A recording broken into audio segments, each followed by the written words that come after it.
अमेरिकेची मध्यस्थी काही तुम्हाला आवडलेली नाही किंवा इव्हन काही भारतीयांचं सुद्धा तसंच म्हणणं असतं? म्हणजे मला असं वाटतं की पाकिस्तान हा जो देश आहे हा आतंकवाद्यांना प्रोत्साहन देणारा देश आहे आणि अनेक वेळेला आतंकवाद्यांचे हल्ले आपल्या भारतामध्ये झालेले आहेत आणि त्याला पाकिस्तानचं सरकार, पाकिस्तानची आर्मी जबाबदार आहे.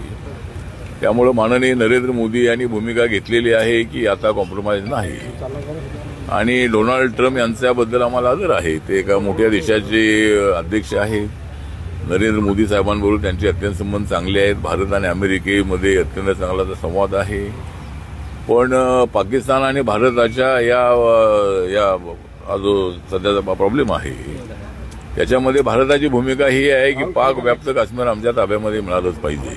पाक व्याप्त काश्मीर जर पाकिस्तानकडे राहिलं तर पुन्हा अशाच पद्धतीचे आतंकवादी हल्ले होत राहणार आहे. जसं टुरिस्टवरती पेहलगावमध्ये हल्ला झाला.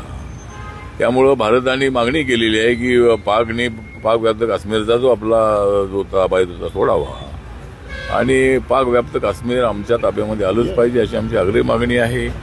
मी अनेक वेळेला राज्यसभेमध्ये, पूर्वी लोकसभेमध्ये सुद्धा अनेक वेळेला मागणी केलेली होती की पाक व्याप्त काश्मीर आम्हाला त्यांनी दिलं पाहिजे. जर त्यांनी दिलं नाही तर पाक व्याप्त काश्मीरसाठी युद्ध केलं पाहिजे आणि पाक व्याप्त काश्मीर आपल्या ताब्यामध्ये घेतला पाहिजे आणि एवढंच नव्हे तर वेळ आली तर पाकिस्तानला ताब्यात घेतलं पाहिजे. ही भूमिका मी अनेक वेळेला मांडलेली आहे. पण पाकिस्तान आम्ही काही घेऊ इच्छित नाही. परंतु पाक व्याप्त काश्मीर आमच्या ताब्यामध्ये दिलंच पाहिजे अशी आमची आग्रही भूमिका आहे. आणि डोनाल्ड ट्रम्प किंवा आणि कोणाची जी मध्यस्थी आहे ती आम्हाला यामध्ये नको आहे. डायरेक्ट भारत पाकिस्तानबरोबर चर्चा करायला तयार आहे. जर आतंकवादी ऍक्टिव्हिटी थांबल्या आणि जर पाक व्याप्त काश्मीर आम्हाला सोपवला तर मला असं वाटतं की युद्धाची आवश्यकता अजिबात नाही. त्यामुळं आमची भूमिका हीच आहे की आम्हाला पाक व्याप्त काश्मीर मिळाला पाहिजे. आतंकवादी ऍक्टिव्हिटी थांबल्या पाहिजेत आणि इनोसंट लोकांचे बळी घेण्याचा जो प्रयत्न पाकिस्तानचा आहे तो थांबला पाहिजे अशी आमची भूमिका आहे. युद्धविराम योग्य आहे का? असं एवढं सगळं आपल्या 27 लोक बळी गेला. युद्धविराम योग्य आहे? हा, युद्धविराम जे आहे तो युद्धविराम जो आहे तो ती भूमिका जी आहे ती आपण घेतलेली आहे. सध्या तरी पाकिस्तानकडून विनंती करण्यात आली. पाकिस्तानने आपली हार मान्य केली आणि नरेंद्र मोदीजी अत्यंत स्ट्रॉंग नेते आहेत. आमची आर्मी अत्यंत स्ट्रॉंग आहे. आमचा एअरफोर्स अत्यंत स्ट्रॉंग आहे. नेव्ही अत्यंत स्ट्रॉंग आहे. आर्मी अत्यंत स्ट्रॉंग आहे. हे त्यांनी पाहिलेलं आहे आणि त्यांनी आमच्यावर हल्ले करण्याचा प्रयत्न केला पण त्यांचे हल्ले आपण उघडून लावलेले आहेत आणि आम्ही मात्र पाकिस्तानचे जे आतंकवादी अड्डे होते ते सगळे उद्ध्वस्त केलेले आहेत. त्यामुळं युद्ध जे आहे ते सध्या तरी आपण थांबवलेलं आहे. चर्चेतून काही मार्ग निघत असेल तर अत्यंत चांगली गोष्ट आहे आणि नरेंद्र मोदी यांनी घेतलेली भूमिका योग्य आहे. सध्या तरी युद्धविराम आहे. शरद पवार हे युतीसाठी फायद्याचे ठरू शकतात का सर? गेल्या काही दिवसापासून चर्चा चालू आहे. अजित पवार आणि शरद पवार एकत्रित येतात. मला वाटतं की शरद पवार साहेब आणि अजित पवार साहेब एकत्रच होते, एकत्र आज आहेत. फक्त वादाचा मुद्दा एवढाच आहे की एनडीए सोबत किंवा महायुतीसोबत जायला हरकत नाही अशी अजितदादांची भूमिका होती आणि अजितदादांचं म्हणणं हेच होतं की पवार साहेबांना तुम्हाला शिवसेना चालते तर बीजेपी का चालत नाही. त्यामुळे जर पवार साहेब जर कदाचित आमच्यासोबत आले असते, मी अनेक वेळेला मागणी केली होती की राजकारणामध्ये असे निर्णय बदलायचे असतात, देशाच्या फायद्यासाठी निर्णय बदलायचे असतात. नरेंद्र मोदी हे विकास पुरुष आहेत. ते आपण पाहिलेलं आहे 10-11 वर्षामधलं देशामधलं डेव्हलपमेंट.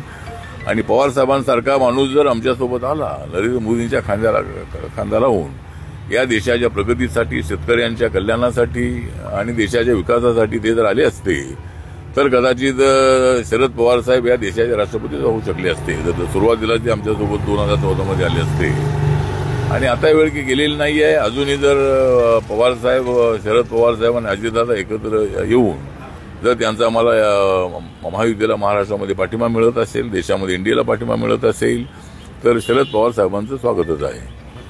नाही, केंद्र आणि आंतरजातीय विवाहाचा विषय माझ्या मंत्रालयाचा आहे आणि आम्ही डॉक्टर आंबेडकर फाउंडेशनच्या वतीनं आम्ही 2.5 लाख रुपये जे आहेत इंटरकास्ट मॅरेजला आम्ही ते देतो. महाराष्ट्र गव्हर्नमेंटच्या वतीनं 50,000 रुपये ते देतात.